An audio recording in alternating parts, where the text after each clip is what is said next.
Hello everyone, welcome to the session. आज हम पढ़ेंगे क्लास 10th का chapter number 7 control and coordination. और ये चैप्टर स्टार्ट करने से पहले कुछ इम्पोर्टेंट चीज़ें मैं डिस्कस करना चाहूँगी, जिसमें कि पहली चीज़ है कि बेटा ये कोई वन शॉट वीडियो नहीं होगा कि 1-1.5 घंटे में मैं आपको पूरा चैप्टर पढ़ा दूँगी। ऐसा नहीं होने जा रहा है। मैंने पूरे चैप्टर को छोटे छोटे पार्ट्स में टॉपिक वाइज डिवाइड किया है और हर रोज़ आपको इस चैनल पे एक 10 से 15 मिनट का वीडियो मिलेगा और इसमें हम इसी चैप्टर के सारे टॉपिक्स 1 बाय 1 डिस्कस करेंगे। तो हो सकता है ये चैप्टर हमें 1 हफ़्ता या 2 हफ़्ता कंप्लीट करने में लग जाए, लेकिन मुझे नहीं लगता 10th का सिलेबस हमारे पास बहुत ज़्यादा है कि हमें एक दिन में एक चैप्टर निपटाने की ज़रूरत है। हमारे पास बहुत कम सिलेबस है। हम थोड़ा धीरे धीरे भी पढ़ेंगे, लेकिन अगर समझ के पढ़ेंगे तो भी हो जाएगा। अब मैं एक दिन में पूरा सब पढ़ा के चली जाऊं, उससे बेहतर है मैं थोड़ा थोड़ा पढ़ाऊं ताकि आप सेल्फ स्टडी भी कर सकें और आप साथ ही साथ बुक भी फॉलो कर सकें। तो 10 से 15 मिनट का एक वीडियो आपको मिलेगा और उस 10 से 15 मिनट के वीडियो को आप पढ़ेंगे। जब आप वीडियो देख रहे होंगे तो आप लेक्चर नोट्स भी बनाएंगे और साथ ही अपना एनसीईआरटी भी, आप जो टॉपिक आपको आज लेक्चर में पढ़ाया गया वही टॉपिक एनसीईआरटी से रीड कर लीजिए। मैं बिल्कुल नहीं कहूँगी कि फुली मुझ पे डिपेंडेंट रहो और किताबें छोड़ दो, बिल्कुल नहीं। एनसीईआरटी पढ़ना मस्ट है। भले हम भी एनसीईआरटी से ही पढ़ा रहे हैं, लेकिन आपकी अपनी अंडरस्टैंडिंग के लिए आपको एक बार बुक ज़रूर से रीड करनी है और नोट्स बनाने हैं, लेक्चर नोट्स भी बनाने हैं। और साथ ही आप जब बुक पढ़ते हो या किसी एक्स्ट्रा सोर्स से पढ़ते हो तो वहाँ भी जो आपको इम्पोर्टेंट चीज़ें लगती हैं वो अपने नोट्स में ऐड करनी है। साथ ही एक और चीज़ जो बहुत इम्पोर्टेंट है वो ये कि कोई भी पार्ट स्किप नहीं करना है। अगर आपने मन बना लिया है कि आपको मेरे लेक्चर्स फॉलो करने हैं और आपको लग रहा है कि आपको समझ आ रहा है, तो फिर पढ़ना है तो फिर तरीके से पढ़िए, फिर सही टेक्निक से पढ़िए। मानिए सीरीज़ वाइज मैं बना रही हूँ और आपने एक पार्ट देखा, आपने दूसरा पार्ट स्किप करके सीधा तीसरा पार्ट देख लिया, या आपने वीडियो देखा तो आपने स्टार्टिंग का सिर्फ 1 या 2 मिनट का वीडियो देखा, बाकी स्किप कर दिया। तो उस तरीके से कोई आउटपुट नहीं आएगा, आपको कोई बेनिफिट नहीं होगा। उससे बेहतर तो फिर वही है कि 1 से 2 मिनट भी ना देखा जाए, क्योंकि सिर्फ व्यूज़ जनरेट करने वाली बात नहीं। इतना बड़ा तो कि ये यूट्यूब चैनल अभी है नहीं। तो मेरी मेहनत भी सार्थक तभी होती है जब आप तरीके से पढ़ाई करेंगे और आप कंसेप्ट गेन करेंगे और आपका रिज़ल्ट अच्छा आता है, तो तभी टीचर की भी मेहनत सफल होती है। और पढ़ना तो आपको खुद ही पड़ता है, आपको थोड़ी मेहनत करनी पड़ती है। टीचर ज़्यादा से ज़्यादा क्या कर सकता है? थोड़ा समझा सकता है, थोड़ा गाइड कर सकता है। वो काम मैं अपने एंड से करने की कोशिश कर रही हूँ। आपको जो कमियां लग रही हैं या आपके जो भी सजेशंस हैं आप कमेंट बॉक्स में बता सकते हैं। और अगर आपको लगता है कि ये लेक्चर अच्छा है, आपको समझ आ रहा है, वो भी आप कमेंट बॉक्स में बताइए। और अच्छा वीडियो अगर लग रहा है तो शेयर भी कीजिए। और क्या करना है, वीडियो कंप्लीट देखना है और वीडियो रेगुलरली देखना है। और उसके बाद क्वेश्चंस प्रैक्टिस करने हैं, बुक से भी पढ़ना है। चैप्टर पे आते हैं। चैप्टर का नाम है कंट्रोल एंड कोऑर्डिनेशन। ये वीडियो इस चैप्टर का इंट्रोडक्टरी वीडियो है। कोऑर्डिनेशन, उसी का मतलब समझेंगे। और वो समझने से पहले हमें एक टर्म समझनी पड़ेगी, वो है स्टिमुलाई। तो स्टिमुलाई क्या होता है? Stimuli are the changes in the environment to which living organism respond. आपको पता है कोई भी लिविंग ऑर्गेनिज्म, जो भी उसकी सराउंडिंग है, उसको उसका इन्वायरमेंट कहते हैं। तो उसके इन्वायरमेंट में या उसकी सराउंडिंग में अगर कोई चेंज होगा तो ये लिविंग ऑर्गेनिज्म उसको सेंस कर सकता है। उसके पास रिसेप्टर्स हैं, सेंस ऑर्गन्स हैं। आपने बचपन में पढ़ा है 5 सेंस ऑर्गन्स, ये सब इतना तो आप सब जानते ही हैं। तो कोई भी लिविंग ऑर्गेनिज्म सेंस करता है अपने इन्वायरमेंटल चेंजेस को, और उनको सेंस करने के बाद क्या करता है, एक रिस्पॉन्स जनरेट करता है ना। तो स्टिमुलस क्या होता है? ऐसे ही किसी चेंज को जो इन्वायरमेंटल चेंज हो और जिसके वजह से लिविंग ऑर्गेनिज्म कोई रिस्पॉन्स शो करे, ऐसे इन्वायरमेंटल चेंजेस को स्टिमुलाई कहते हैं। तो स्टिमुलाई वो इन्वायरमेंटल चेंजेस होते हैं जिनके होने पे लिविंग ऑर्गेनिज्म कोई रेस्पॉन्स शो करते हैं।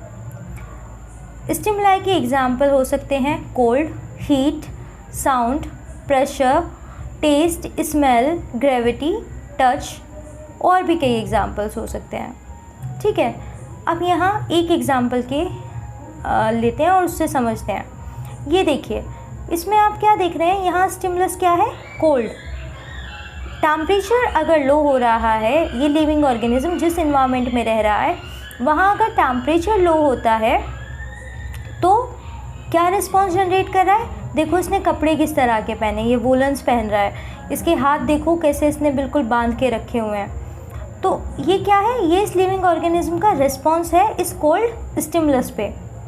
तो जहाँ भी स्टिमुलस होगा वहाँ कोई ना कोई रिस्पॉन्स लिविंग ऑर्गेनिज्म शो करेगा। ठीक है, अब जब भी स्टिमुलस होगा, मैंने कहा लिविंग ऑर्गेनिज्म उसको सेंस करेगा। सेंस करने के बाद कोई प्रॉपर रिस्पॉन्स इस स्टिमुलस के लिए, जो भी प्रॉपर रिस्पॉन्स होगा उसको सेंस करने के बाद लिविंग ऑर्गेनिज्म वो रिस्पॉन्स जनरेट करेगा। और ये रिस्पॉन्स वो जनरेट करेगा किस फॉर्म में, किसी बॉडी मूवमेंट की फॉर्म में। मानिए कोई गर्म चीज़ आपने टच की तो तुरंत आपका हाथ पीछे हो जाता है। अब ये हाथ का पीछे होना क्या है, रिस्पॉन्स है। किस स्टिमुलस का रिस्पॉन्स है ये, हीट का, कि आपने हीट को टच किया और आपका हाथ पीछे हो गया। तो ये हाथ का पीछे होना रिस्पॉन्स था, और ये रिस्पॉन्स, ये हाथ का पीछे होना क्या है, अपने आप में एक बॉडी मूवमेंट है। तो रिस्पॉन्स किस फॉर्म में हुआ, बॉडी मूवमेंट की फॉर्म में हुआ, और स्टिमुलस क्या था यहाँ, हीट। ठीक है, तो living organism response to stimulus in the form of body movements. तो लिविंग ऑर्गेनिज्म मूवमेंट शो करते हैं किसी स्टिमुलस के रिस्पॉन्स में, मूवमेंट के थ्रू रिस्पॉन्स शो करते हैं। तो अब कई बार लिविंग ऑर्गेनिज्म कुछ स्टिमुलस को अपने एडवांटेज के लिए भी यूज़ कर सकते हैं, जैसे सनलाइट को प्लांट्स यूज़ करते हैं, है ना, अपनी ग्रोथ के लिए यूज़ कर सकते हैं। ठीक, अब आते हैं हमारे जो चैप्टर का टाइटल है उस पे, क्या है, कंट्रोल एंड कोऑर्डिनेशन। इसमें हम पहले देख रहे हैं कोऑर्डिनेशन। तो कोऑर्डिनेशन क्या है बेटा, आपको पता है ये जो रिस्पॉन्स जनरेट हो रहा है, कि अभी पीछे एग्जांपल जो लिया, हाथ पीछे होना, तो ये हाथ का पीछे होना, इसमें मसल्स इन्वॉल्व रहे होंगे, इसमें आपके बहुत सारे न्यूरो रिसेप्टर्स, आपके सेंस रिसेप्टर्स, ये सारी चीज़ें भी इन्वॉल्व रही हैं। तो कहने का मतलब क्या है कि मल्टी सेलुलर ऑर्गेनिज्म में कई सारे ऑर्गन्स ने मिलके साथ में काम करके वो रिस्पॉन्स जनरेट किया है ना।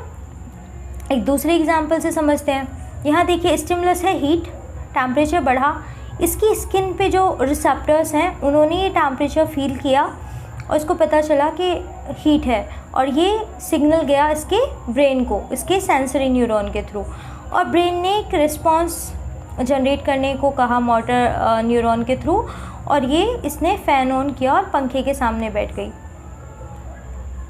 हीट का लगना और उसके रिस्पॉन्स में इसका पंखे के सामने बैठना, इस सब के दौरान कितने सारे मसल्स इन्वॉल्व हुए, ब्रेन इन्वॉल्व हुआ, कई सारे ऑर्गन्स ने साथ में मिलकर काम किया। ये क्या है, यही कोऑर्डिनेशन है।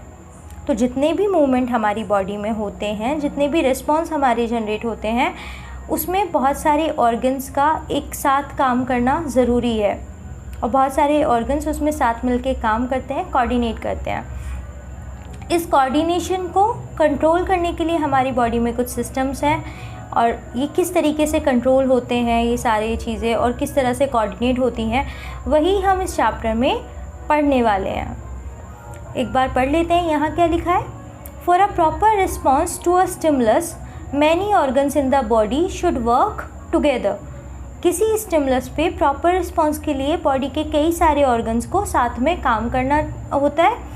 The working together of various organs in an organism to produce a proper response to a stimulus is called coordination. कई सारे ऑर्गन्स का साथ में काम करना स्टिमुलस पे प्रॉपर रिस्पांस जनरेट करने के लिए कोऑर्डिनेशन कहलाता है। अब नेक्स्ट स्लाइड पे मूव करते हैं। देखिए, कंट्रोल एंड कोऑर्डिनेशन हम इस चैप्टर में पढ़ेंगे, पहले एनिमल्स के केस में, फिर प्लांट्स के केस में, क्योंकि लिविंग में अभी हमने क्या चीज़ें पता है कि प्लांट्स होते हैं या एनिमल्स होते हैं, हम इतना जानते हैं। तो अब हम देखेंगे एनिमल्स में कंट्रोल एंड कोऑर्डिनेशन कैसे होता है और प्लांट्स में कंट्रोल एंड कोऑर्डिनेशन कैसे होता है। तो एनिमल्स के केस में कंट्रोल एंड कोऑर्डिनेशन होता है nervous system and endocrine system के द्वारा, ठीक है। प्लांट्स में कोऑर्डिनेशन एंड कंट्रोल होता है प्लांट हार्मोन्स, और इन्हीं प्लांट हार्मोन्स को कहते हैं फाइटो हार्मोन्स। दोनों एक ही चीज़ है, सिर्फ फाइटो हार्मोन्स के द्वारा। लेकिन एनिमल के केस में एंडोक्राइन सिस्टम भी है और नर्वस सिस्टम भी है। नेक्स्ट वीडियो में हम नर्वस सिस्टम से स्टार्ट करेंगे और 1 बाय 1 सारे टॉपिक्स इस चैप्टर के हम डील करेंगे। तब तक पढ़ते रहो, बढ़ते रहो, और अगर वीडियो अच्छा लगे या कोई सजेशन हो तो प्लीज़ कमेंट भी करते रहो। Thank you so much for watching.